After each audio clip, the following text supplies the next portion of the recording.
over $2 million. The words hung in the air as I stared at the figure on the SEC whistleblower award document. My attorney, Maria Green, smiled at my stunned expression. That's what happens when you expose a fraud worth hundreds of millions, Sarah. Congratulations. You did the right thing, and for once, it actually paid off. Standing on the steps of the federal building, I nearly stumbled backward, gripping the folder containing the official award determination. The spring sunlight felt unusually bright, almost symbolic. 6 weeks ago, I had been a disgraced former employee. Today, I was vindicated. But vindication came with a price tag I was still calculating. Agent Rodriguez's business card felt heavy in my pocket. When you're ready, there's someone at the Financial Crimes Division who'd like to speak with you about a consulting role, he'd said just minutes ago. Your expertise would be valuable. The irony wasn't lost on me. At 55, when most companies were subtly pushing women my age toward retirement, the federal government was actively recruiting me because I had refused to compromise my ethics. As Maria and I descended the steps, I caught a glimpse of my reflection in the glass facade of the building across the street. My silver-streaked dark hair was styled in its usual neat bun, my posture still ramrod straight, habits from 25 years in accounting. But something had changed in my eyes. There was a clarity there, a certainty that had been absent 6 months ago when I sat across from David Harris and made the decision that would change everything. Flashback, the termination, 6 months earlier. You're either a team player or you're gone, David Harris said, his voice cutting through the tension in the glass-walled conference room. He slid the termination papers across the polished oak table with a practiced smile that didn't reach his eyes. Your choice, Sarah. I stared at the document bearing my name, Sarah Clark, senior accountant, Starlight Properties, and felt a strange calm wash over me. 25 years in accounting, 6 years at Starlight, countless weekends sacrificed, my daughter's college graduation missed for an emergency audit. For what? To be forced to choose between my integrity and my livelihood.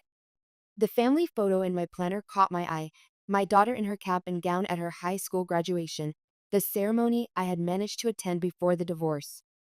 Before I became the woman who put her career first, as my ex-husband had bitterly pointed out during our final argument. I won't falsify financial statements for the audit, I replied, my voice steadier than I expected. Not for you, not for anyone. David's smile faded, replaced by a cold, calculating stare. I'd seen that look before. His father had built Harris Investments from nothing, but David had inherited everything, including, it seemed, the ruthless instinct that allowed him to see people as mere chess pieces. Then I believe we're done here. Without another word, I signed the termination papers. No arguments, no pleas, no emotional outbursts. In the adjacent offices, I could see younger employees watching, their faces a mixture of pity and relief that it wasn't them. As security escorted me to clear out my desk, I felt the eyes of my colleagues following me through the open plan office. Some looked away, too uncomfortable to witness my disgrace. Others watched with undisguised curiosity. My assistant, Lisa Johnson, approached with tears in her eyes, but security stepped between us. Personal items only, the guard instructed as I emptied my desk drawer. Company laptops and phones stay. I nodded, carefully placing framed photos, my coffee mug, and a few books into a cardboard box. Lisa's expression of distress reminded me of my daughter when she was younger. That same sense of witnessing an injustice without having the power to stop it. What they didn't know was that I had anticipated this moment for months. As the daughter of an accountant who had lost everything in the savings and loan crisis of the 1980s, I had learned early that numbers don't lie, but people often do. My father's words echoed in my mind. In accounting, Sarah, you're not just tracking money, you're tracking truth. At home, the decision. My condo in downtown Hartford had always been my sanctuary, but that night it felt more like a war room. Spread across my dining table were printed copies of emails, financial statements, and meeting notes, physical backups of the digital trail I had meticulously preserved over the past few months. I pulled up the email I had drafted earlier that day, addressed to all 7 members of Starlight Properties Board of Directors. The message was simple and factual, with no emotional language or accusations, just the truth laid bare in black and white. with dozens of attachments proving systematic financial misrepresentation ordered by Chief Financial Officer David Harris and supported by Chief Executive Officer James Morrison. My finger hovered over the send button as doubt crept in. Was I really prepared for the fallout? Once I pressed send, there would be no going back. At my age, starting over wouldn't be easy. 55-year-old women weren't exactly in high demand in corporate America, especially not whistleblowers. I glanced at the photo of my daughter, Claire, now 27 and working overseas. What would she think of her mother risking everything at this stage of life? After the divorce, I had promised myself I would rebuild a stable life, financial security to make up for the emotional turbulence of those years. My phone buzzed with a text from Lisa. They're saying you resigned because you couldn't handle the pressure. Harris already interviewed your replacement. She's 28. The message stung more than I wanted to admit. 28. Nearly 3 decades younger than me. The subtle message was clear. Accounting needs fresh blood, not meticulous veterans. I remembered the day I turned 40, how David's predecessor had joked about trading up for younger models when it came to staff. I'd laughed then, not recognizing it wasn't really a joke. Now I understood the pattern all too well. I thought about my father again, how he'd lost not just his job, but his sense of self-worth when the firm he worked for collapsed under the weight of fraud. He never really recovered. The numbers always tell the story, Sarah, he used to say. You just have to be brave enough to read it. My finger moved decisively to the mouse. I hit send. Within minutes, my email was sitting in the inboxes of not only the board of directors but also Starlight's external auditors and legal counsel. The truth was out, and now all I could do was wait. The meeting with the board. The following morning, Starlight Properties stock had dropped nearly 15% by the time I arrived for my meeting with Carol Walker. The lobby of the company's headquarters was eerily quiet except for a few reporters lingering outside. Security brought me directly to the executive floor, the same floor I had been escorted from in disgrace just 2 days earlier. Carol was waiting in the boardroom alongside 2 individuals she introduced as attorneys. At 62, Carol had broken several glass ceilings in her career, something she frequently mentioned in interviews about women in leadership. We had once shared coffee after a charity event where she confided about the challenges of maintaining authority as an older woman in a young man's game. Thank you for coming, Sarah, Carol began. We've initiated a full-scale independent investigation, but the board felt it important to hear your perspective on how widespread these issues might be. For the next hour, I walked them through everything, from the first subtle suggestions to polish the numbers to the explicit demands to falsify data. I detailed David's compartmentalization of the deceptive practices, ensuring that different team members worked on isolated pieces so that no one besides him had the complete picture, no one except me.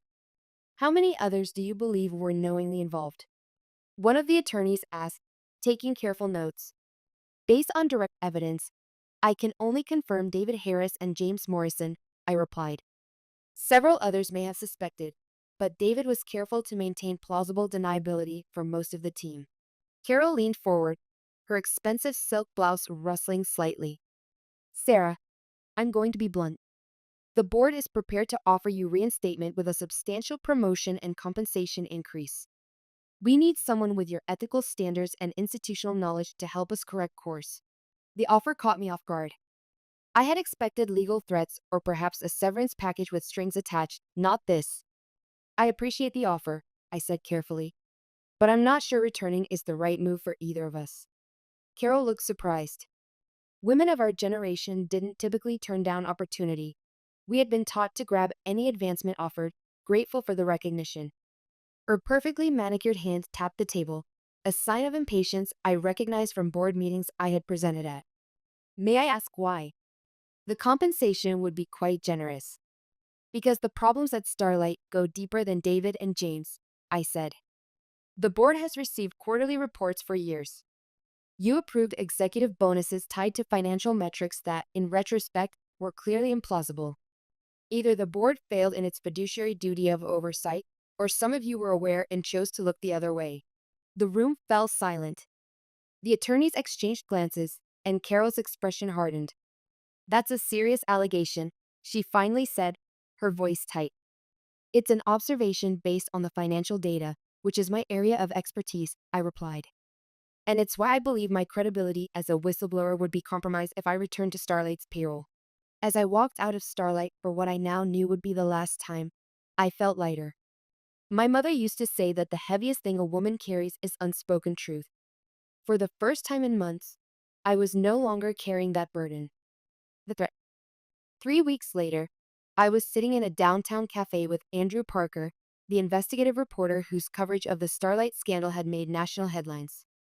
What had started as a local business story had expanded into a full-blown expose on corporate fraud. Just to confirm, Andrew said, checking his notes, "You're comfortable with me quoting you directly on the timeline of events leading to your termination?" I nodded, scanning the latest draft of his article on his tablet. Our conversation was interrupted by an incoming call from a number I didn't recognize. Normally, I would have let it go to voicemail, but something told me to answer. "Sarah Clark speaking," I said, excusing myself from the table. "Miss Clark, this is Joseph Smith, Chief Compliance Officer at Burnside Consulting," the voice on the other end said. The name of one of Starlight's largest competitors immediately caught my attention. I was hoping we might meet to discuss an opportunity.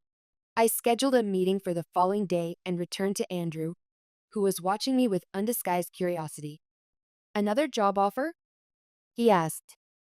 "That's the third one I've seen you take since we sat down." It was true. In the weeks since the scandal broke, I had received inquiries from multiple companies seeking financial compliance leadership. My reputation as the whistleblower who took down Starlight's executive team had made me simultaneously radioactive and highly desirable, depending on a company's priorities. Would you believe me if I said it was a cold call about my car's extended warranty? I joked. Andrew laughed, but his expression quickly turned serious. "Sarah, there's something you should know before this article goes to print. I've uncovered evidence suggesting that Starlight's fraudulent practices may have direct connections to Frontier Investment." I felt my blood run cold. Frontier was one of the largest private equity firms in the Northeast, with connections reaching into dozens of companies across multiple industries. If Andrew was right, my actions had potentially uncovered something much bigger than one company's financial misdeeds. As we parted ways outside the cafe, my phone buzzed with a text message from an unknown number. "You've made your point. Walk away now if you know what's good for you." I stared at the screen, suddenly very aware of being alone on the street. At 55, I had thought my days of feeling physically threatened were behind me. I had faced workplace discrimination, age bias, and the emotional violence of a failed marriage, but this was different. This was explicit. That night in my condo, I double-checked all the locks and closed all the blinds. Sitting in darkness, I thought about Claire, about my elderly father living in his assisted living facility in Phoenix, about the fragile new life I was trying to build. For the first time since this began, I was truly afraid. But fear, my mother had often said, is just courage that hasn't found its footing yet. The confrontation. The offices of Burnside Consulting occupied 3 floors of a sleek downtown tower. I was shown to a conference room where Joseph Smith waited alongside CEO Barbara Hamilton and a woman introduced as Sophia Ramirez, head of internal audit. Barbara, in her early 60s, had the confident posture of someone who had navigated corporate waters for decades. "Thank you for coming, Miss Clark," Barbara began after pleasantries were exchanged. "I'll get straight to the point. We've been following the Starlight situation with great interest, and frankly, we're impressed by your integrity. We'd like to offer you the position of Chief Compliance Officer," she continued.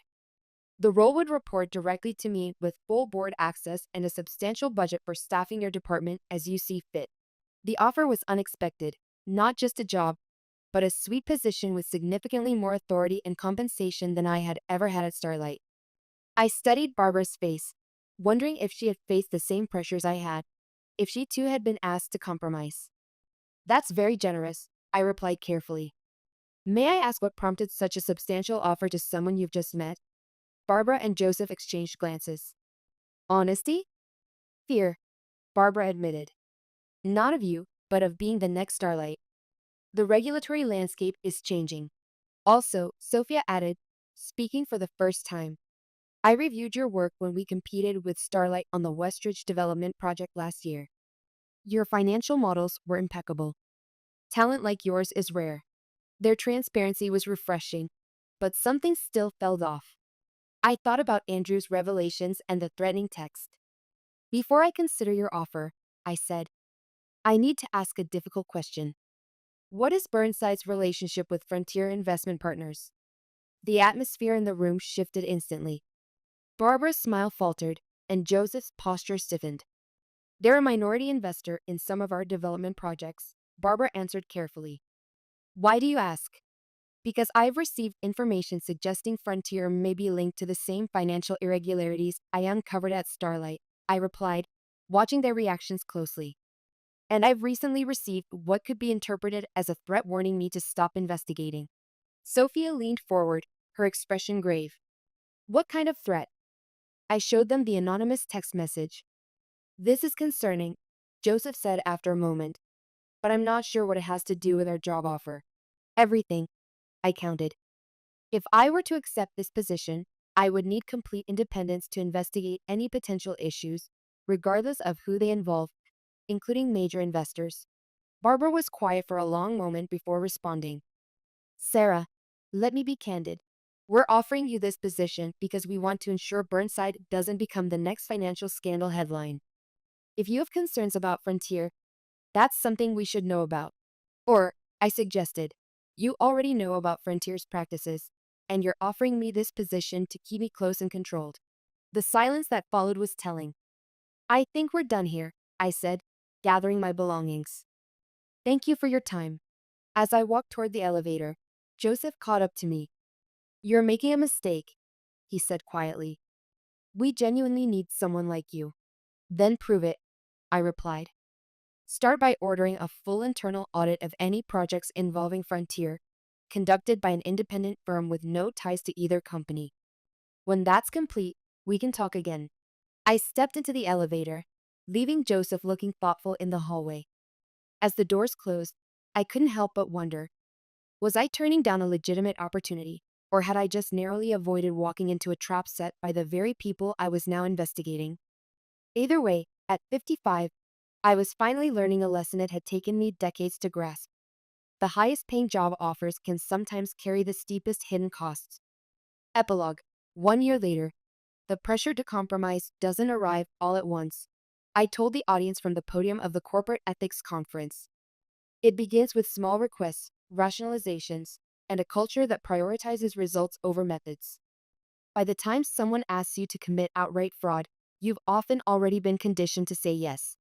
In the front row sat my team from Integrity Financial Advisory, the consulting firm I had founded 6 months earlier using my whistleblower award as seed capital. There was Lisa, my former assistant from Starlight, now my operations director. Beside her was my daughter Claire, who had moved back from overseas to join the firm as our communications specialist. Real integrity isn't just saying no to fraud, I continued. It's creating systems where ethical behavior is rewarded and transparency is the default, not the exception. After the speech, as I mingled with attendees, my phone alerted me to a news headline. Former Starlight CFO sentenced to 8 years for securities fraud. I felt no joy at David's downfall, only a quiet confirmation that the system sometimes worked as it should. Justice, like proper accounting, had finally balanced its books. Later that evening, I sat with Claire on the balcony of my new condo, watching the sunset over Hartford.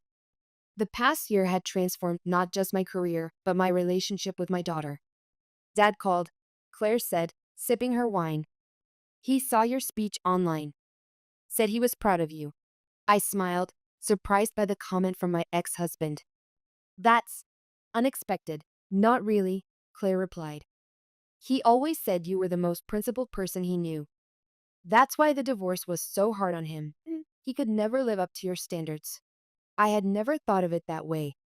In my mind, our marriage had failed because of his complaints about my rigidity, my focus on career. Speaking of unexpected, Claire continued. Grandpa wants to move here from Phoenix. Said he wants to be closer to his daughter, the CEO, and his granddaughter, the communications whiz. At 82? That's a big move, I said, surprised and touched. He said something about coming full circle. That's seeing you vindicated after what happened to him. It gave him closure. I nodded, understanding completely. My father's career had ended in shame when his company collapsed in scandal. Mine had transformed into something more meaningful because I had refused to let the same happen to me. As twilight settled over the city, I thought about the strange journey of the past year. I had lost a job but found a mission. I had faced threats but discovered courage. I had been cast out but created a community of like-minded professionals committed to ethical practice. At 56, an age when many women begin to feel invisible in professional settings, I had never been more visible, more influential. The irony wasn't lost on me. It had taken nearly losing everything to finally gain the thing I had always sought: the power to practice my profession according to my principles. Sometimes the best revenge isn't destroying your enemies, but building something better from the ashes of what they took from you. And sometimes the most important accounting isn't done on balance sheets, but in the quiet reckonings of a life lived with integrity. Clear your desk by the end of the day, Ellen. Human resources will handle the exit paperwork. The words on my computer screen blurred as I read them again. After 25 years of dedicated service to Summit Edge Logistics, all I got was a cold, impersonal email. 3 days of approved bereavement, leave to bury my father had somehow translated into career suicide at 52. I looked down at my trembling hands. The same hands that had signed countless reports, shaken hands with major clients, and just days ago, gently placed a white rose on my father's casket. In the early morning silence of the Boise office, I made a decision that would change everything. I wouldn't fight Summit Edge directly, but I wouldn't forget this betrayal either. My name is Ellen Foster, and I had just been erased. Flashback. The funeral. He was the steadiest person I've ever known. I had said at the funeral, my voice surprisingly calm despite the hollow ache in my chest. The small church was filled with faces I recognized: old fishing buddies of Dad's, neighbors, and a handful of my colleagues who had made the trip to pay their respects. David and Catherine from my team sat in the back, their presence a silent comfort. My father had been my last living family member after my husband Michael passed away 15 years ago. Dad had taught me everything about resilience, about being like the rocks in the river, steady while the currents rushed past. The river moves, Ellen girl, he'd say while we stood in waders, the Boise River flowing around our knees. But the rocks stay steady. Be like the rocks. At 78, he had finally joined my mother and Michael, leaving me truly alone. Or so I thought. Richard Collins, my direct supervisor, had personally approved my bereavement leave. Take the time you need, Ellen, he'd said, his hand awkwardly patting my shoulder. Family comes first. The same man who now declared in his email that I had shown a failure to maintain adequate presence during critical operational periods. The empty office. The Boise office was still mostly empty, the sky outside just beginning to brighten with September dawn. I had come in early, eager to catch up on work after my brief absence. Until approximately 2 minutes ago, I was the regional team lead of the highest performing division at Summit Edge Logistics, a position I had earned through decades of dedication. I looked around at my workspace. The small cactus my team had gifted me last Christmas, the framed photo of us all at the company retreat, the handwritten thank you notes from team members I had mentored over the years. 25 years of my life condensed into a few personal items that would fit in a cardboard box. I didn't cry. I didn't slam my fist on the desk or storm into Richard's office demanding an explanation. Instead, I pulled out my phone and took a photograph of the email, then forwarded it to my personal account.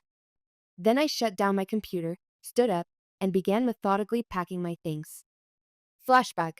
The beginning. I joined Summit Edge when I was 27, fresh from the tragedy of losing Michael to cancer. The company had been my salvation then, a place to pour my grief into productivity, to build something meaningful from the ashes of my personal life. Richard had been different back then too. 10 years my senior, he had been a mentor of sorts, teaching me the logistics business with patience and encouragement. You have an eye for efficiency, Ellen, he told me once. And something even more valuable, you know how to build loyalty. I'd watched him change over the years as new management took over, as shareholder demands increased, as the warmth slowly leached from his marriage and subsequently his leadership style. I'd seen the way his eyes now darted nervously during executive meetings, the way he would check his phone constantly for messages from upstairs. At 58, Richard was afraid. Afraid of being obsolete. Afraid of being the next one discarded. But understanding his fear didn't excuse what he'd done to me. The team gathers. By the time other employees started trickling in, my desk was half cleared. Margaret from accounting was the first to notice, her silver-streaked hair catching the morning light as she stopped dead in her tracks. "Ellen, what's happening?" she asked, her eyes widening at the sight of my box. "I've been let go," I replied simply, carefully wrapping my cactus in newspaper. "What? Why?" Margaret's voice cracked slightly. At 55, with 3 children she'd raised largely on her own, Margaret understood the precariousness of career and family balance better than most. Apparently taking approved bereavement leave to bury my father wasn't showing proper priority for my work. Margaret's face transformed from confusion to outrage. "That's not right. Have you talked to Susan? The regional manager should know about this." "No," I said, continuing to pack. "I'm not going to fight it, but I won't forget it either." The silent solidarity. When you work closely with people for years, you learn to read their expressions without words. As I continued packing, more of my team members arrived. David was the first of my direct reports to hear the news, his usual cheerful expression vanishing instantly. "This is bull," he started, but I cut him off with a small shake of my head. "It's done, David." Richard made his decision. "But we just finished the Newbrook merger last month. Profits are up 18% this quarter because of your planning." David ran his hand through his graying hair in frustration. At 48, with 2 teenagers from a previous marriage, he understood the value of stability all too well. I smiled sadly. Apparently that wasn't enough. By 9:30, all 7 of my core team members had gathered around my desk in silent solidarity. Thomas, our logistics specialist who rarely showed emotion, looked like he might punch a wall. Catherine, our client relations manager, was openly crying. Behind them stood Stephen, Jennifer, Patricia, Nancy, and Robert, each with expressions ranging from disbelief to fury. "You can't leave," Catherine insisted, her voice trembling. At 50, she was approaching her 25th wedding anniversary, a milestone I had helped her plan a surprise celebration for. The Wilson account renewal is next week. The Hernandez shipping contract is in negotiations. None of us knows the system like you do. I finished taping up my box. Richard should have thought of that before he fired me for attending my father's funeral. The severity of what I just said hung in the air. My father gone just a week ago, the funeral soil still fresh. And now this betrayal from a company I had poured my soul into for half my life. Confrontation. "I need everyone back at their desks," came a sharp voice from behind us. Richard Collins stood there, arms crossed, his thin face set in a disapproving frown beneath thinning gray hair. "We have deadlines to meet." No one moved. "Now," he added, his voice rising slightly. After a long moment, my team dispersed, each giving me a meaningful look as they returned to their workstations. Richard approached me, lowering his voice. "This could have been handled with more discretion if you'd waited until the end of the day to pack up." I met his gaze steadily. "Like the discretion you showed in firing me via email after approving my bereavement leave?" His jaw tightened. "Business needs change rapidly. Summit Edge needs people who understand that priorities shift. Your father's passing was unfortunate, but don't," I warned, my voice deadly quiet. "Don't finish that sentence, Richard." For a moment, something like uncertainty flickered across his face. We had known each other for 25 years. He had attended Michael's funeral. He had once brought me soup when I was sick with pneumonia. Perhaps some part of him remembered that we had been friends once, before the company culture corroded his humanity. Then he straightened, adjusting his tie. "Human Resources is expecting you. Please don't make this more difficult than it needs to be." I picked up my box. "Don't worry, I won't make a scene. But remember this moment, Richard. You might find it important later." Human Resources. The Human Resources office was clinical, white walls, minimal decoration, and Linda Harris's sympathetic but practiced expression. She was new to the company, having joined just 6 months ago, and I could see she was uncomfortable with the situation. "I'm sorry about this, Ellen," she said, sliding separation papers across her desk, and I'm very sorry about your father. Thank you, I replied, scanning the documents. Standard severance, 2 weeks' pay, a non-disparagement clause, a reminder of my non-compete agreement which prohibited me from working for direct competitors for 6 months. Is there anything I should know about why this happened? Linda asked cautiously. This seems abrupt. I debated how much to share, then decided on the truth. I pulled out my phone and showed her the email. 3 days of approved bereavement leave, and I'm fired for not prioritizing work. Linda's professional demeanor slipped, her eyes widening.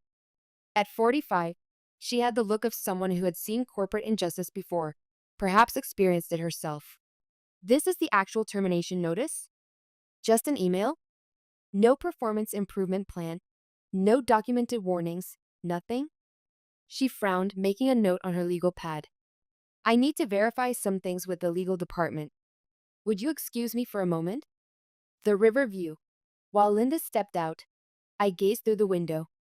From this floor, I could see the Boise River winding through the city. My father had loved fishing that river. Every significant moment of my life had been discussed standing in those waters with him. When Michael was diagnosed with cancer, Dad had taken me fishing. The current takes good and bad alike, Ellen, he'd said. But you choose which rocks to step on. When I was promoted to team lead 15 years ago, we'd celebrated with a day on the river. Remember, he'd said, a good leader doesn't fight the current. They understand it, work with it, and know when to stand firm. My father, a retired Army sergeant who had raised me alone after Mom died, had been my compass. Now I needed to find my own way. Linda returned 20 minutes later, her expression carefully neutral, but her tight smile told me everything. Nothing would change. Unfortunately, Idaho is an at-will employment state, she began. The company is within its rights to. I understand, I interrupted, signing the documents without further argument. Summit Edge can do whatever it wants, just like I can. She hesitated, then lowered her voice. Off the record, this isn't right. If you wanted to pursue action. I don't, I said firmly. But thank you. As I walked through the main office toward the exit, I felt eyes following me. My team watched silently, their faces somber. I gave them a small smile, my last act as their leader. Outside, the September air was surprisingly warm. I placed my box in the trunk of my car and sat in the driver's seat, allowing myself a moment to process everything. My phone chimed with a text message, then another and another. David, this is wrong. What can we do? Catherine, are you okay? Can we meet up later? Thomas, Richard's a spineless jerk. The team is furious. More messages poured in. Expressions of outrage, support, loyalty. These people weren't just colleagues. They were my professional family. I started my car, a plan already forming in my mind. I wouldn't fight Summit Edge directly. I wouldn't sue, though I probably had grounds. No, I would be strategic, patient, like my father taught me. The rocks stay steady while the river rushes past. My phone rang. It was George Wilson, the CEO of Vertex Transport Systems, Summit Edge's biggest competitor. We'd met at an industry conference last year and kept in touch. He'd been trying to recruit me for months. It was time to return his call. New beginnings. The Vertex Transport Systems office was everything Summit Edge wasn't. Open concept collaborative workspaces and large windows framing the Boise skyline. George Wilson, a burly man with a silver beard and keen eyes, welcomed me with a firm handshake. I've been hoping you'd call, he said, guiding me to a conference room, though I admit I didn't expect it would be under these circumstances. Word traveled fast in our industry. George already knew about my termination, though not the details. I filled him in as we sat down, showing him Richard's email. That's not just bad management, George said, frowning. That's inhumane. Bereavement leave exists for a reason. Summit Edge has always valued profits over people, I replied. I just never thought I'd be on the receiving end. George leaned forward. I'll be blunt, Ellen. I want you on my team. Vertex is expanding our Pacific Northwest operations, and we need someone with your expertise. The division director position is yours if you want it. My heart skipped. Division director, a significant step up from my role at Summit Edge. More responsibility, more authority, better pay. What about my non-compete? I asked. George smiled. Our legal team has reviewed it. It's overly broad and likely unenforceable. Plus, we'd cover any legal expenses if Summit Edge tried to enforce it. I'd need to think about it, I said carefully. Of course, George replied. Take the weekend. We can talk specifics on Monday. Flashback, father's wisdom. That evening, I sat alone on my back porch, nursing a glass of wine and watching the sunset. I thought about a conversation I'd had with Dad just a month before he died. I'm worried about the company, Dad, I'd confessed. Things are changing. The new executives only care about quarterly profits. He nodded slowly, his hands busy tying a fishing fly. Companies are like rivers, Ellen. They change course over time. Sometimes you need to find a different stretch of water, but I've invested my whole life there. He looked up then, his weathered hands pausing their work. Loyalty is a good thing, but it should flow both ways. If the current's trying to drown you, find better waters. I hadn't understood then how prophetic his words would be. Team reunion. That evening, I met Catherine and David at Riverfront Brewing, a small pub away from downtown where we wouldn't likely run into other Summit Edge employees. They arrived together, their expressions a mix of anger and concern. How are you holding up? Catherine asked, sliding into the booth. I'm all right, I assured them. It's been a challenging couple of weeks, but I'll land on my feet. David snorted. Richard's a fool. The office is in chaos already. Nobody knows where the Henderson proposal files are stored, and the system access you had hasn't been transferred to anyone else. That sounds like a Richard problem, I replied, taking a sip of my water. Catherine leaned forward. It's more than that. Everyone's talking, not just our team. People are furious about how you were treated. I hadn't expected that, really. You were respected, Ellen, David said. Not just by us. The way Richard handled this. People are scared now. If they do this to you, their star team lead with 25 years of service, what would they do to anyone else? Catherine nodded. Susan has been asking questions. The regional manager looks worried. Good, I said simply. As we talked, more texts arrived from other team members. Similar stories of disorganization, frustration, and anger at management. Summit Edge was feeling my absence already. What will you do now? David asked. I hesitated. I've had an offer from Vertex. Their eyes widened. But your non-compete. Those aren't always enforceable, Catherine said quickly. She worked with contracts daily and knew the legalities. Especially if they fired you without cause. I looked at them both, these colleagues who had become friends over the years. That's what Vertex's legal team said, but it's still a risk. David's phone buzzed. He checked it and frowned. Richard's calling an emergency meeting tomorrow morning. Saturday. He's never done that before. The Wilson account review is due Monday, Catherine explained to me. Nobody can find your analysis files. I smiled slightly. Those files were properly stored on the company server, but my particular organizational system wasn't immediately obvious to others. I hadn't anticipated this would become an issue, but I couldn't deny feeling a flicker of satisfaction. I should get going, I said, gathering my purse. Early appointment tomorrow. As I stood to leave, David caught my eye. Ellen, if you did go to Vertex, hypothetically speaking, would they be hiring? I paused, studying their faces. Hypothetically, yes, they're expanding rapidly. The look that passed between David and Catherine told me everything. The legal counsel, Saturday morning, I met with Edward Mitchell, an employment lawyer recommended by a friend. His office was small but elegant, with diplomas from prestigious universities adorning the walls. I explained my situation, showing him the email and termination notice. Edward, a distinguished-looking man in his early 60s with salt and pepper hair and wire-rimmed glasses, studied the documents carefully. This is textbook wrongful termination, he said, removing his glasses. Firing someone for taking approved bereavement leave could be argued as both a breach of contract and a violation of good faith.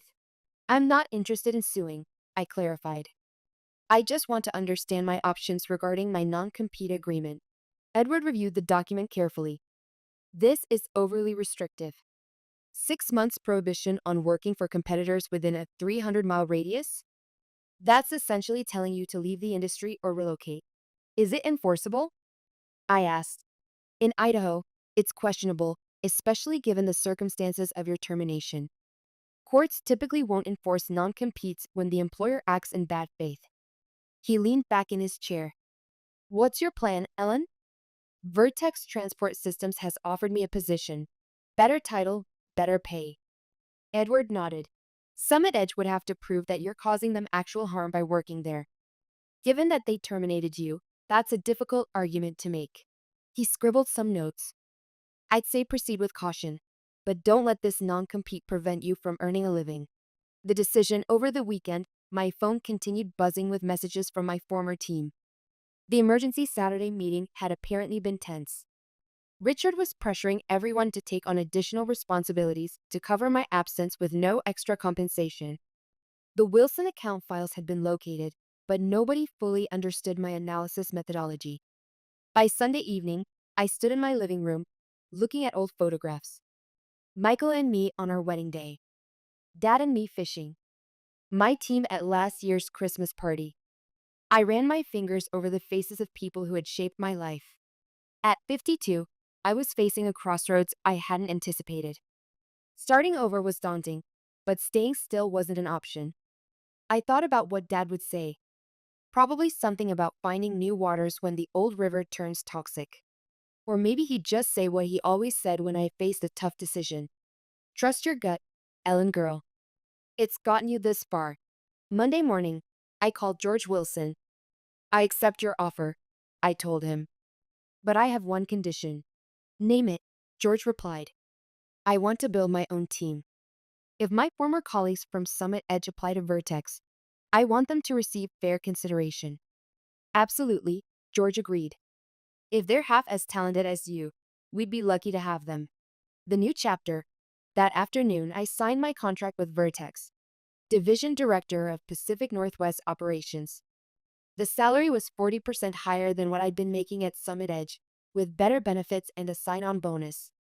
As I left Vertex's offices, I checked my phone to find 7 new messages, one from each core member of my former team. They all wanted to meet for coffee privately. Tuesday morning, I sat at a quiet corner table in a small coffee shop downtown, waiting. David arrived first, then Catherine. One by one, Thomas, Jennifer, Patricia, Nancy, and Robert joined us until we filled 2 tables pulled together. Summit Edge is imploding, Thomas said without preamble. Richard's micromanaging everyone. Susan is breathing down his neck, and clients are asking questions. The Wilson account is threatening to pull out, Catherine added. They wanted to know why you weren't handling their renewal. I sipped my coffee, listening as each shared similar stories of chaos and frustration. We heard you've accepted a position at Vertex, David finally said. The others grew quiet, watching me intently. News travels fast, I observed. We want to come with you, Catherine stated firmly. The others nodded in agreement. I studied their faces. These people with families, mortgages, lives they'd built around stable jobs. You all have good positions at Summit Edge, secure jobs. Are you sure you want to risk that? What security? Jennifer asked bitterly. If they'd fire you for attending your father's funeral after 25 years of service, none of us are safe. Vertex is hiring, I said carefully. I can't promise anything, but I can refer you. Each of you would need to apply formally. We already have, Thomas revealed, pulling out printed copies of confirmation emails. All 7 of us, yesterday. I couldn't hide my surprise. You applied before talking to me? We trust you, Ellen, Patricia said simply. Where you go, we go. I felt a surge of emotion, gratitude mixed with vindication. Let me make some calls. The fallout. The following Monday, my phone rang at 7:30 a.m. The caller ID displayed Susan Baker, Summit Edge's regional manager. Ellen? Susan's voice had a forced calmness. We need to talk. Good morning, Susan, I replied, keeping my tone neutral. What can I do for you? I've just received 7 resignation letters, all from your former team, all effective immediately. There was a pause. Care to explain? I took a slow breath. I'm not sure what explanation you're looking for. I don't work for Summit Edge anymore. They're all going to Vertex, where you just started as division director. Her voice hardened. This doesn't look coincidental. People make career choices for various reasons, Susan. Perhaps you should ask Richard why your top performing team is leaving en masse. This is about your termination, isn't it? She sounded resigned now. I reviewed the situation. Richard didn't consult me before letting you go. I would never have approved it. That's between you and Richard, I replied, though I'm curious why Summit Edge's regional manager wasn't involved in terminating a team lead with 25 years of service. Susan sighed. Richard claimed it was an urgent performance issue that couldn't wait for my return from the Seattle conference. I trusted his judgment. Clearly, that was a mistake. I said nothing, letting the silence grow uncomfortable. Look, Ellen, Susan finally continued. I'm prepared to offer you your position back with a 10% raise and a formal apology. We need your expertise. The Wilson account is threatening to walk. I appreciate the offer, Susan, but I've accepted a position elsewhere. We'll match whatever they're paying plus 15%. It's not about the money. Then what would it take? There was desperation in her voice now.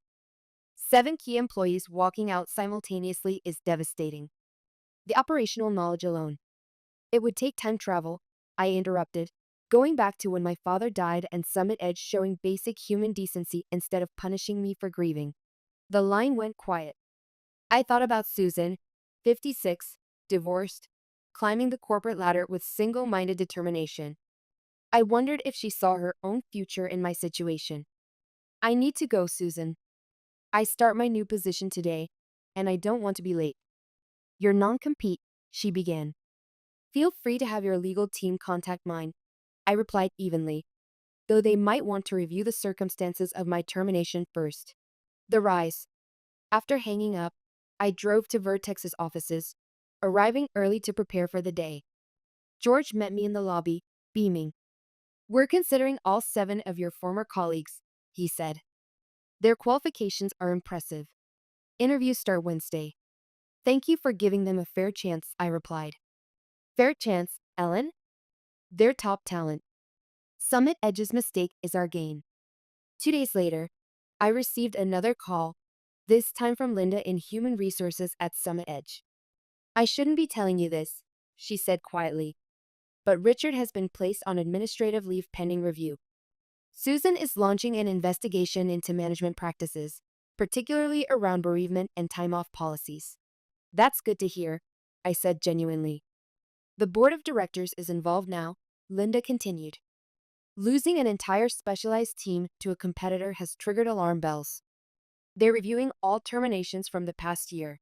By Friday, all 7 of my former team members had received and accepted offers from Vertex. We met for dinner to celebrate, raising glasses in a toast to new beginnings. And to Ellen, David added, who taught us what real leadership looks like. Epilogue. The reverse within 1 year after that fateful email that had changed the course of my career, Vertex named me Executive Vice President of Operations for the entire Northwest region. My division had become the company's crown jewel, efficient, innovative, and boasting the highest employee satisfaction scores in the organization. Each of my 7 team members had been promoted as well. David now led his own division. Catherine had transformed our client relations approach and earned recognition throughout the industry. The others had similarly distinguished themselves, their talents finally receiving the appreciation they deserved. On the anniversary of my termination from Summit Edge, I received a small package in the mail. Inside was my old cactus plant, now slightly larger, but still thriving, with a note from Linda Kent. Rescued this from your desk. Thought you might want it back now Summit Edge closes for good next week. I placed the cactus on my windowsill where it would get plenty of sunlight. Like me, it had survived being discarded and found a better place to grow. That evening, I drove to the Boise River and stood on the bank where my father and I used to fish. The water flowed steadily around the rocks, just as it always had. I thought about how a single moment, a cold email terminating my employment, had ultimately led to greater success and happiness, not just for me but for everyone who had followed me. You were right, Dad, I whispered to the river. Sometimes you need to stay steady and let the current do its work. As I looked back on my journey from terminated team lead to executive vice president, I realized my revenge hadn't been in destroying Summit Edge. My revenge had been in building something better. A workplace where bereavement leave wasn't viewed as a lack of commitment, where people were valued beyond their productivity metrics, where leadership meant empowering others rather than controlling them. The greatest revenge wasn't in tearing down what had hurt me, but in creating something that made the old system obsolete. My father would have been proud of that. Looking toward the future, I felt nothing but gratitude for the path that had brought me here, even the painful parts. Sometimes the worst moments lead to the best outcomes if you remain as steady as the rocks while the river of change rushes past. It's funny how 6 years of your life can fit into a single cardboard box. I stared at the collection of items on my kitchen counter, family photos, desk plants that had survived countless office relocations, a coffee mug my daughter Emma had given me for Mother's Day 3 years ago with "World's Most Dedicated Mom" printed on it. The irony wasn't lost on me. 48 years old, and I'd just been escorted out of Harbor Point Communications by security, my company ID confiscated, my email access revoked before I'd even reached the parking lot. All because I dared to look elsewhere after 3 years of denied raises despite bringing in millions in revenue. My phone buzzed with a message from Robert Wilson, CEO of North Bay Solutions. Can we move our final discussion to today? 2 p.m. I smiled despite the tightness in my chest. Cheryl Morrison, my former boss, had no idea what was coming. Flashback. The firing. I consider this disloyal, Cheryl had said that morning, her voice like ice as she stared at me from behind her imposing mahogany desk. After everything Harbor Point Communications has done for you. I sat across from her, fingers laced tightly in my lap to hide their trembling. The shock of being called into her office at 9 a.m. had worn off, replaced by a heavy knot in my stomach as I realized what was happening. Cheryl, she cut me off, her perfectly manicured nail tapping on a printed email. Don't bother denying it, Carol. I have confirmation you interviewed with North Bay Solutions last Thursday. You took a half day for a dental appointment. My name is Carol Brady. I've dedicated 6 years of my professional life to Harbor Point Communications here in Spokane, Washington. In those 6 years, I've tripled my client portfolio, brought in millions in revenue, and earned the respect of every major account on our roster. But apparently, none of that mattered. Security will meet you at your desk. You can collect your personal belongings, but your building access is revoked immediately. Cheryl's voice was emotionless as she slid my company ID across her desk. I've already disabled your email access. The injustice burned in my chest. 3 years, 3 consecutive years, I'd come to this same office with meticulously prepared presentations showing my achievements, market rate salary comparisons, and requests for a well-deserved raise. 3 years of tough budget year excuses while Cheryl announced record profits at quarterly meetings. I thought of my daughter Emma, now 19 and in her freshman year at college. All those nights I'd stayed late at the office, finishing projects while she did homework at the small desk I'd set up in the corner of my office. All the school events I'd attended wearing my work clothes, rushing from client meetings. The years of stability I'd prioritized as a single mother over demanding the recognition I deserved. I took a deep breath and stood up, straightening my blazer. I understand, Cheryl. She looked almost disappointed by my calm response. Perhaps she'd expected tears or pleading. At my age, I'd learned that dignity was something no one could take from you. You could only surrender it. I wish you and Harbor Point continued success, I said, my voice steady despite the emotional turmoil inside. She hesitated before briefly shaking my hand, confusion flickering across her face. As the security guard hovered awkwardly by my desk while I packed my family photos and 6 years of desk plans into a cardboard box, I felt surprisingly calm. Colleagues shot concerned glances my way, but I smiled reassuringly at them. No drama, no scenes, just dignity walking out of those glass doors for the last time. At home, reflection, looking at Emma's graduation photo on my refrigerator, I remembered how proud I'd been watching her accept her high school diploma just last year. My daughter was the reason I'd stayed at Harbor Point despite the underappreciation, the reason I'd swallowed my pride time after time when Cheryl had denied my raise requests. A single mother needs stability, predictable hours, reliable health insurance. These were luxuries I couldn't gamble with while raising a child. But Emma was in college now, finding her own path. And something in me had finally broken 6 months ago, after my third denial. That night, I'd updated my resume for the first time in 6 years, not out of anger or revenge, but out of self-respect. I was worth more than constant promises and perpetual denial. I just never expected Cheryl would discover my job search before I was ready to give my notice. My mother's voice echoed in my memory. Carol, good women stay put and make the best of things. She'd worked as a secretary at the same insurance company for 30 years, never asking for more than the occasional cost of living adjustment, watching younger men be promoted over her. That's just how it is, she'd say. I'd promised myself I wouldn't pass that attitude down to my daughter. My phone rang, displaying my best friend Judy's name. I just heard, she said when I answered. Mike texted me. Are you okay? Mike was Harbor Point's IT specialist and Judy's husband. News traveled fast. I'm processing, I replied honestly, sinking onto a kitchen stool. It happened so quickly. It's completely unfair, Judy said, her voice rising with indignation. Everyone knows you're the only reason North Bay has stayed with Harbor Point this long. Cheryl is just intimidated because you're better at the job than she ever was. There was some truth to that. Cheryl had been the company's star account executive before moving into management. Many of us suspected she missed the recognition and client relationships, often inserting herself unnecessarily into my meetings with North Bay. The worst part is how she did it, I said, feeling a flash of anger, like I'd committed some kind of corporate treason by looking for opportunities after being denied advancement for 3 years straight. It's her loss, Judy replied firmly. And honestly, Carol, maybe it's for the best. You've been undervalued there for years. Ever since Bill left and you had to become both mom and dad to Emma, you've been settling. Maybe this is the universe giving you a push. A push off a cliff, I said with a wry laugh, but there was truth in her words. I'd been playing it safe since my divorce 10 years ago, prioritizing stability over advancement, security over risk. Emma had needed that then. But now, my phone beeped with an incoming call. Robert Wilson. Judy, I need to take this. It's North Bay. Go take it. Call me after, she said before hanging up. I took a deep breath and answered. Robert, hello. Carol, I just heard what happened at Harbor Point, Robert said, skipping pleasantries. Are you available to come in today? I'd like to accelerate our conversation. My heart raced. I thought of my mother, who had worked as a secretary for the same company for 30 years, never asking for more, always grateful just to have a job.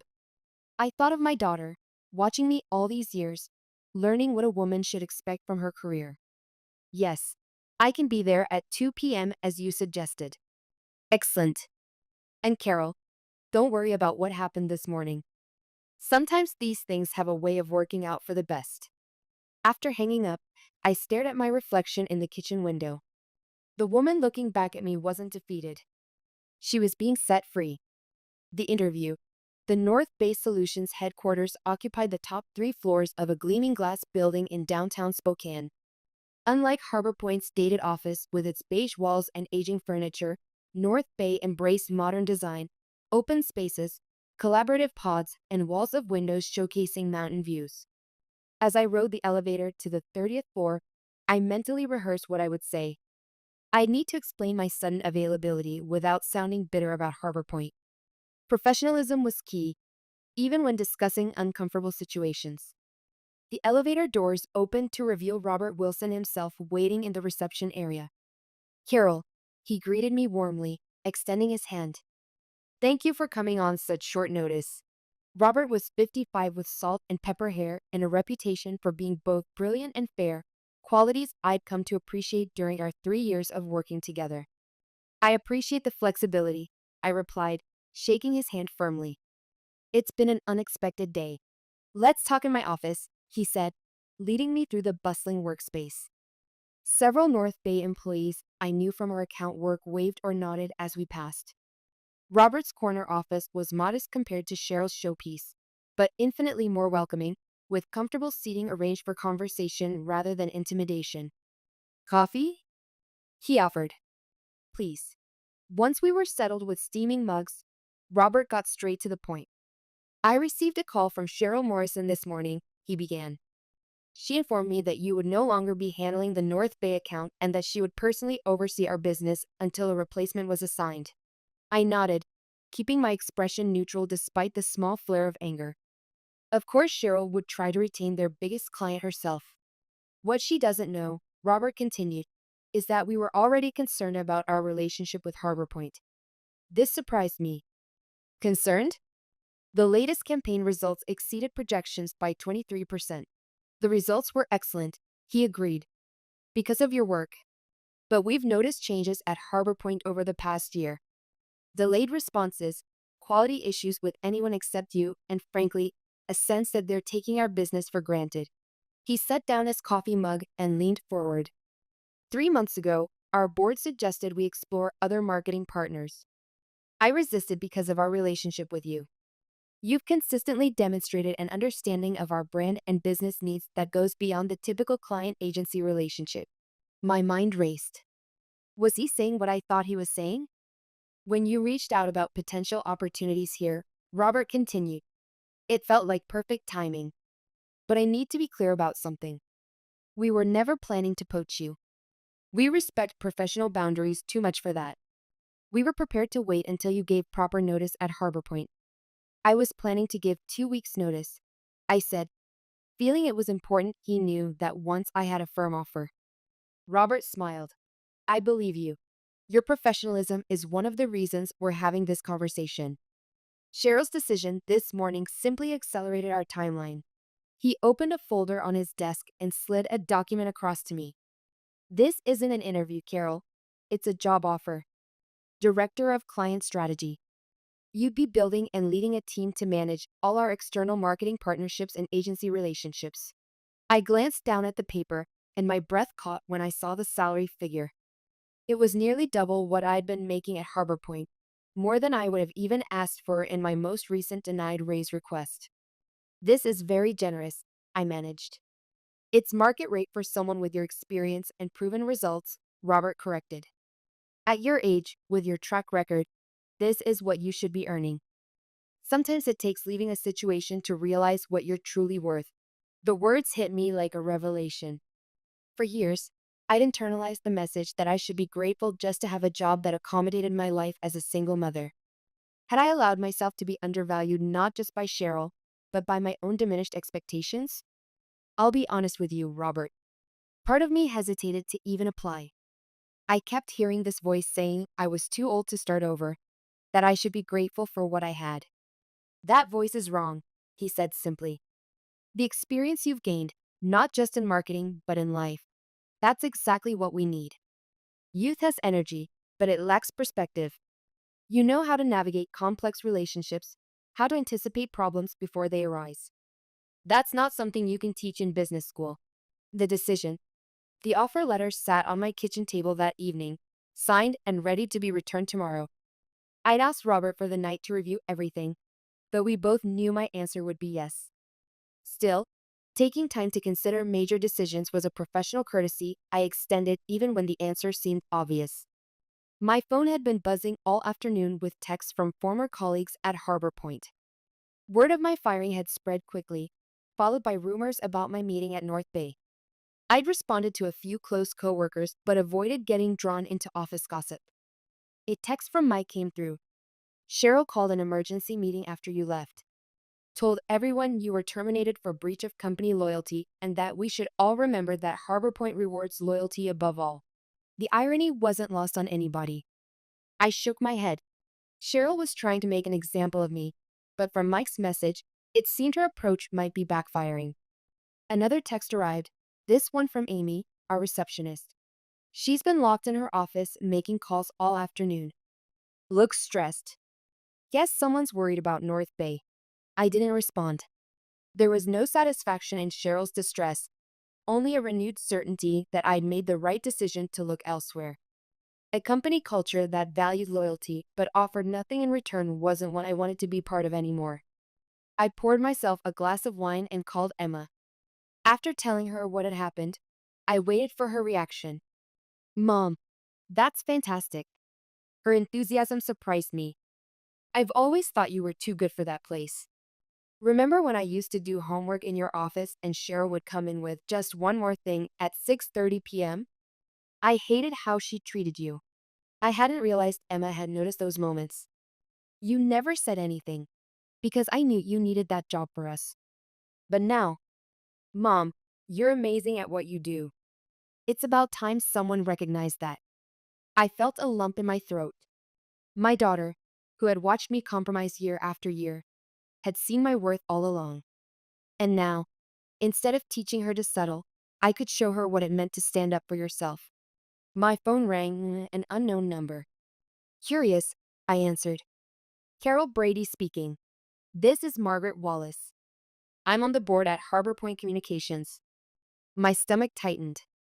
Board members rarely involve themselves with employee matters. I understand there was an incident today regarding your employment, she continued.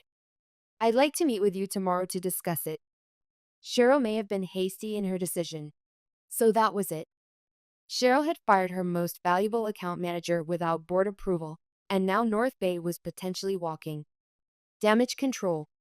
I appreciate the call, Ms. Wallace, but I've already accepted another position, I said, keeping my tone respectful but firm. A pause. May I ask where?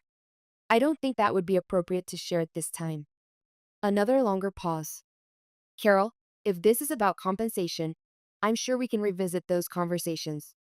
The board values your contribution to Harbor Point. The irony was almost painful.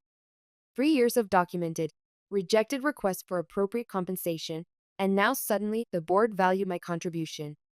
It's not just about compensation, I replied honestly. It's about respect and recognizing employee worth before they have one foot out the door. Perhaps we should discuss this in person, she pressed. Tomorrow morning? I thought about it. While I had no intention of returning to Harbor Point, there was something to be said for professional closure. I can meet at 9 a.m., I agreed. But to be clear, I've signed an employment contract elsewhere. I'm not coming to negotiate a return. Understood, Margaret said, though her tone suggested she didn't believe me. I'll see you tomorrow at our offices. After hanging up, I stepped onto my apartment balcony. The spring evening was cool but pleasant, the city lights beginning to twinkle as dusk settled. Tomorrow would bring a conversation I hadn't anticipated having, but perhaps it was necessary. A chance to articulate what had gone wrong at Harbor Point, not just for my own closure, but as feedback that might benefit those who remained. The reckoning. The Harbor Point reception area felt strange to enter as a visitor. Amy's eyes widened when she saw me, her professional smile faltering. Carol, you're here for the meeting with Miss Wallace. That's right, I confirmed, signing the visitor log. Another surreal moment. I'll let her know you've arrived, Amy said, then lowered her voice. For what it's worth, everyone's talking about how wrong this was. You were the best of us. Her words warmed me. Thank you, Amy. The elevator ride to the conference room gave me a moment to center myself. I had dressed professionally in a navy suit, not to impress, but to remind myself and everyone else that I was approaching this meeting as an equal, not as a dismissed employee seeking redemption. Margaret Wallace was already waiting when I arrived, a slim folder in front of her. In her mid-60s with silver hair cut in a precise bob, she had the poised confidence of someone used to making million-dollar decisions before breakfast. Ms. Brady, thank you for coming, she said, standing to shake my hand. Please have a seat. I expected Cheryl to join us, but as Margaret closed the door, it became clear this would be a private conversation. I've reviewed your personnel file, Margaret began, opening the folder. 6 years of excellent performance reviews, consistent growth in your account portfolio, and 3 formal requests for salary adjustment, all denied. She looked up at me. I was not aware of this pattern.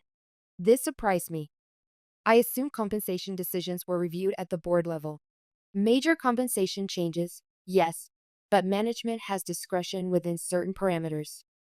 Margaret's expression remained neutral, but her tone suggested disapproval. Cheryl has been operating with significant autonomy, I see. What I don't see, she continued, is documentation justifying your termination yesterday. There's no company policy prohibiting interviews with other organizations. I kept my response measured. The word used was disloyal. Margaret's eyebrow arched slightly. An interesting choice, given the circumstances. She closed the folder. Ms.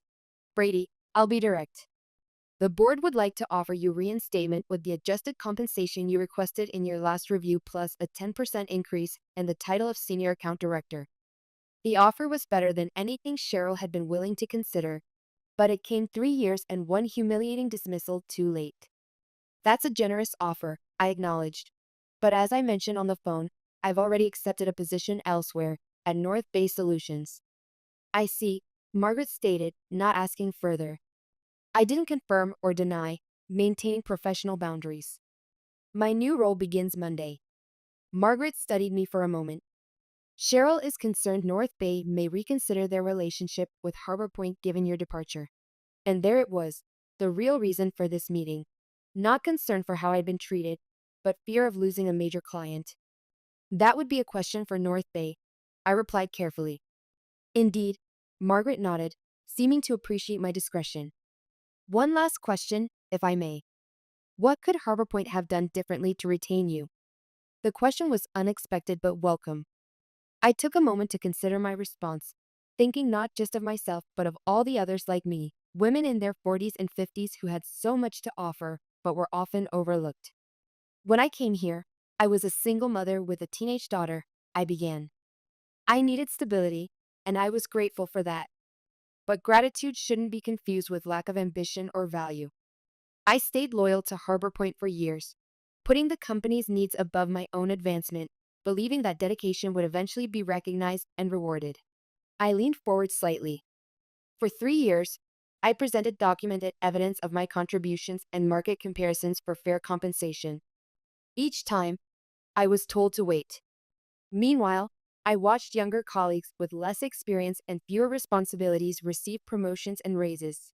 Margaret nodded, listening intently. To answer your question directly, recognize my value before I had to look elsewhere to find it, I said simply. Loyalty works both ways, Ms. Wallace. Harbor Point expected unwavering commitment while repeatedly demonstrating I wasn't worth investing in. That creates an unsustainable imbalance. When I was your age, Margaret said unexpectedly, I left a VP position for similar reasons. The company president told me I should be grateful to have reached such a level for a woman. She gave me a knowing look. I understand more than you might think. What did you do? I asked, genuinely curious.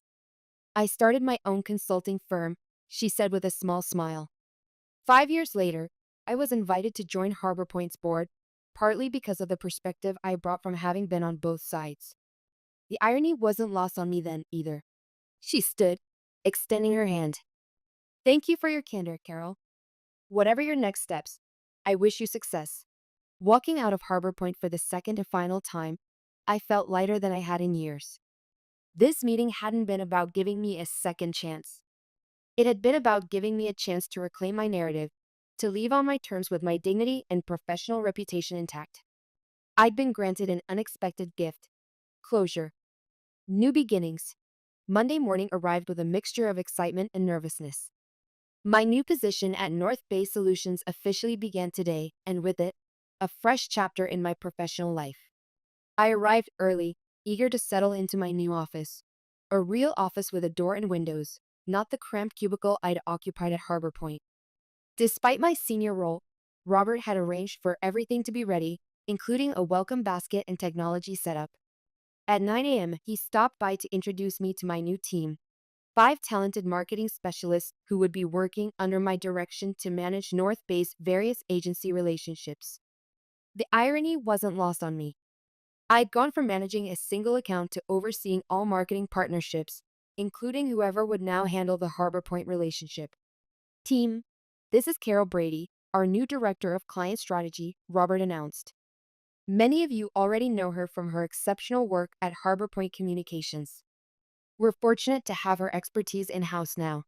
I scanned the faces looking back at me. Most were in their late 20s or early 30s, with one woman who appeared to be in her early 40s. They were all smiling, but I could read the questions in their eyes. Would this new middle-aged boss understand digital marketing? Would she be stuck in old ways of thinking? Would she be threatened by their youth and energy? I'm looking forward to working with all of you, I said warmly. I've learned a lot in my career, but I know I have just as much to learn from each of you. My goal is to combine your innovative thinking with my experience to create something better than either could produce alone. I saw relief and curiosity replace the uncertainty in their expressions. The older woman nodded slightly, a gesture of solidarity that didn't go unnoticed. After introductions and a brief team meeting to outline priorities, Robert asked me to join him in the conference room. There I found several members of North Bay's executive team gathered around the table. Before you dive in completely, Robert explained, we wanted your input on an important decision. The company's chief financial officer spoke up. In light of recent changes, we're reevaluating our relationship with Harbor Point Communications. Their contract is up for renewal next month. We value your perspective, added the chief marketing officer, a woman about my age whom I'd met during previous projects. You understand our needs and have firsthand knowledge of Harbor Point's capabilities. I could have easily recommended terminating the relationship, a swift, satisfying revenge against Cheryl. The opportunity to deal a significant financial blow to Harbor Point was right in front of me. No one would question it. Business relationships ended all the time. But that wasn't who I was. Revenge might feel good momentarily, but professionalism would serve me better in the long run. I think we should evaluate Harbor Point on the same criteria as any other potential partner, I said carefully. Their work has been strong, but consistency and account management will be critical factors to consider moving forward. The CMO nodded approvingly. That's exactly the objective perspective we were hoping for. The natural consequence. The email was sent at 11 a.m. on Wednesday, precisely 1 week after Cheryl had fired me from Harbor Point. I hadn't orchestrated the timing.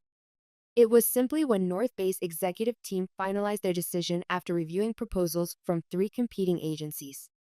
Robert had given me the courtesy of seeing the email before it went out, though I had recused myself from the final decision to avoid any appearance of bias or impropriety. The message was professional and direct. After careful consideration of our marketing needs moving forward, North Bay Solutions has decided to transition our account to Meridian Creative, effective immediately. This decision reflects our evolving brand strategy and digital requirements. Carol Brady, our new Director of Client Strategy, will oversee the transition and serve as your point of contact. We appreciate our partnership and request all materials be transferred by end of business Friday. I imagine Cheryl's reaction upon receiving the news. The shock, then the dawning realization of what had happened. Not only had she lost me, but now she had lost North Bay, a client representing nearly 30% of Harbor Point's annual revenue, and I would be the one managing the transition. The perfect professional revenge had fallen into my lap without my having to orchestrate it. I hadn't needed to badmouth Harbor Point or sabotage the relationship. The company's own shortcomings, highlighted by my departure, had done that for me. That afternoon, I received a LinkedIn request from Amy, Harbor Point's receptionist, followed by a private message. The office is chaos. Cheryl's been in emergency meetings all day. 3 other account managers have updated their resumes. Karma works fast. I didn't reply immediately. There was no need to gloat or insert myself into Harbor Point's internal affairs.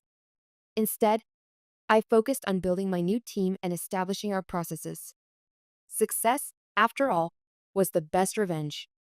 Later, however, I did accept Amy's connection request with a simple message. Thank you for your kindness during my time at Harbor Point. Wishing you all the best. Taking the high road felt surprisingly good. Epilogue. 1 year later, my new position at North Bay brought challenges and opportunities I would never have experienced had I remained at Harbor Point, waiting for recognition that might never come. I'd built a diverse team that combined the energy and digital fluency of younger members with the strategic experience of seasoned professionals. We'd exceeded every projection for our first year, and Robert had already mentioned expanding my department. Emma came home for summer break, proudly announcing she changed her major from business administration to marketing.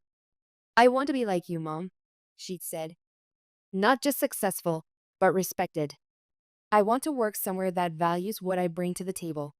The words had filled me with a pride deeper than any professional accomplishment. By refusing to accept undervaluation, I taught my daughter something my own mother never could. I'd also started mentoring several women in their 40s and 50s who were contemplating career changes but feared it was too late.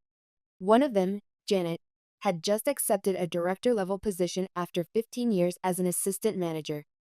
"I couldn't have done it without your encouragement," she told me over coffee. "Seeing you make the leap at 48 gave me the courage to try." Sometimes I thought about Cheryl, who, according to Harbor Point's LinkedIn updates, was no longer with the company. Margaret Wallace had taken over as interim CEO while they restructured the organization. I felt no satisfaction in Cheryl's downfall, only hope that she'd found her own path to self-worth. Looking back on that journey a year later, I realized that Cheryl had inadvertently given me a precious gift, the push I needed to find my true worth. In seeking revenge, I'd found something far more valuable: self-respect and the courage to claim the success I deserve. And at 49, I discovered something my 31-year-old self could never have understood. It's never too late to begin again, and the best chapters often come in the middle of the story.